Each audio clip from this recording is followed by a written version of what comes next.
Hi everyone, welcome to another blog. তো সেদিন সকাল থেকে কোনো ব্লগ শ্যুট করা হয়নি। আর এদিকে দেখো একজন টাকলু হয়েছে, আর তখন থেকে ওর একটাই কথা, আমার চুল নেই, আমার চুল কোথায়। তারপর মা মেয়ে মিলে একটু খুনসুটি করতে করতে বেরিয়ে পড়লাম ঘুরু ঘুরু করতে। আর ভোটের আমেজে চারিদিকের অবস্থা দেখতেই পারছো, পতাকায় ভর্তি। তারপর একটা জায়গায় দাঁড়িয়ে ফুচকা খাচ্ছিলাম, যেটার ক্লিপ নিতে ভুলে গেছি। আর আমার মেয়ের হাতেও একটা ফুচকা দিয়ে দিলাম, যদিও এসব দিই না, অ্যাভয়েড করি, তাও দিলাম। আর হাঁটতে হাঁটতে চলে গিয়েছিলাম এই মাঠটার কাছে।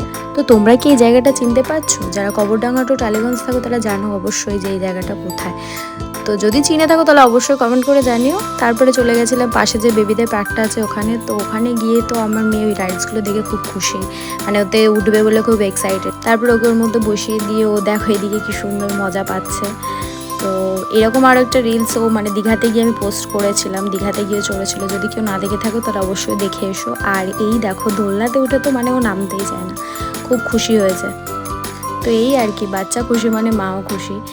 তো তারপরে আরও রাইডস ছিল, যেখানে মানে সেদিন অনেকটাই ভিড় ছিল, অনেক বাচ্চারাই চড়ছিল বলে সেগুলো আর মানে ওর এজের তুলনায় ওগুলো অনেকটা বড়, মানে ও পড়ে যাবে এই ভয়ে আর ওইগুলোতে তুললাম না।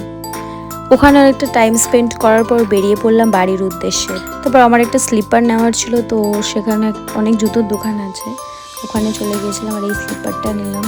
স্লিপারটা নিয়ে বাইকে উঠে পড়লাম, আর এর অবস্থা দেখো।